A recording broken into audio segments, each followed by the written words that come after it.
Good morning and welcome to the Prado Museum. We're here just a couple minutes before opening to the public for our weekly sessions in English.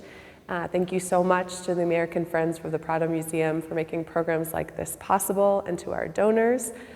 Please take a minute to check us out, as well as our sister organization, Fundación Amigos del Museo del Prado. Today you're joining me in room 62A, which is a really interesting room in the museum.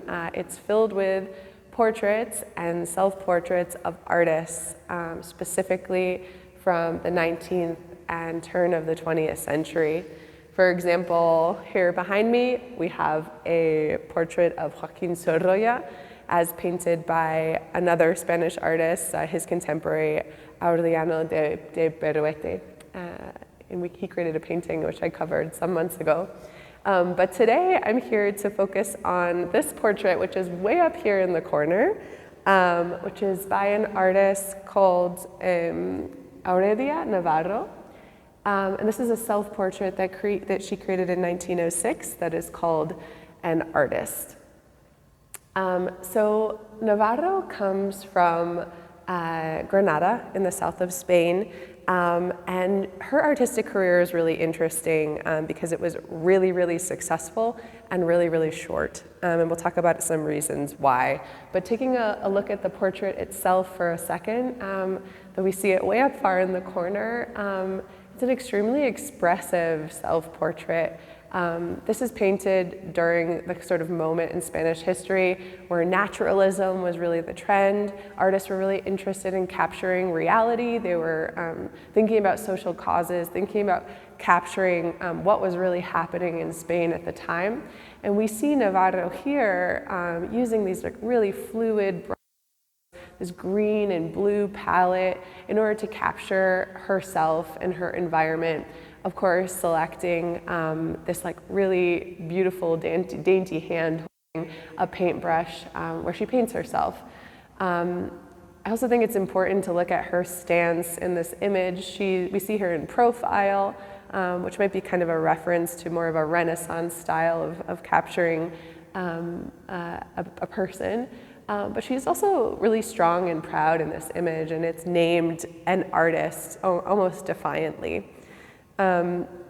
So at the time when this painting was created, it was 1906, was like sort of right in the middle of the strength of her career. So she was trained privately in painting in Granada, and then eventually moved to Madrid in order to be able to extend her education, learn more about painting here in Madrid.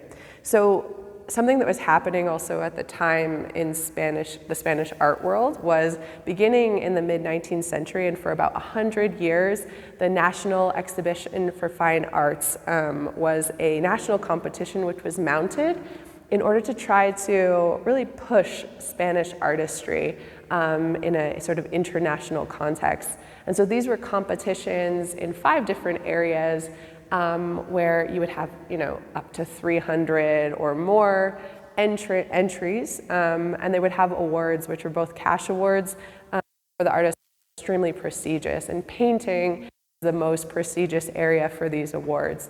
A lot of paintings that are in our Prado collection are award-winning from this era, from the National Exhibition of Fine Arts.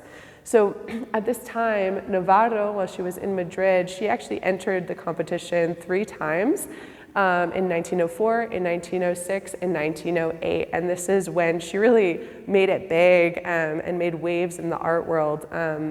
The first year coming in as an honorable mention, and then in 1906 and 1908 actually winning 3rd prize, which is a huge accomplishment as an artist, but even a larger and more notable task as a woman artist at this time in Spain. So this painting that she created was not the 3rd prize winner in 1906, but it is sort of gives us a little window into her artistic life at the time. In 1908, the painting that she included in the exhibition was a nude, which was sort of a reference to a nude that Velázquez had painted. In the nude, she's the sitter is seeing herself in the mirror and sort of this unidentified person. And this made a lot of waves in the critics' circle here in Spain. Some of them really supportive, other of them with a tinge of sexism, because beyond sort of being forward-thinking as a woman artist in Spain, she was presenting nudes at a national exhibition. And so after that, her family actually pulled her sort of out of the artistic world of Madrid, and she returned to Granada, where she was a little bit out of the world of art at the time. She did continue painting, but was definitely less in the spotlight.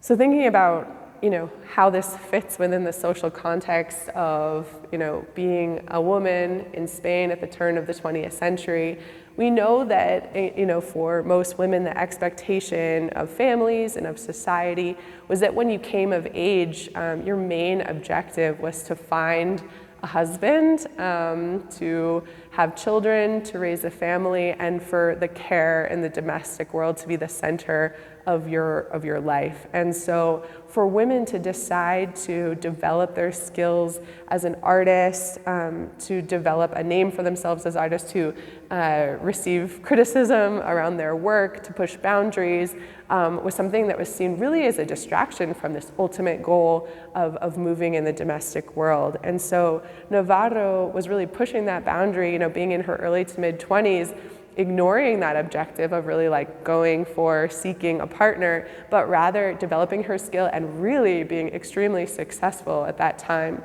In almost all of her paintings, she's only presenting female figures, and many of them really playing with nudity, a little bit of seduction, and this was really forward-thinking for the time.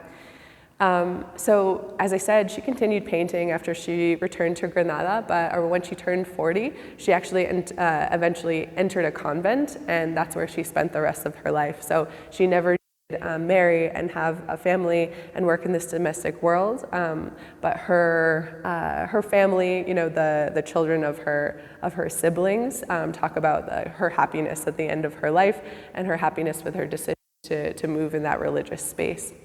So I really like to think about the defiance of this image when we look at Navarro as she captures herself in a self-portrait, in profile, in her defiant stance, in her own style, and sort of defiantly calling herself an artist. Thank you so much for joining us today for our weekly sessions in English. We look forward to seeing you next week.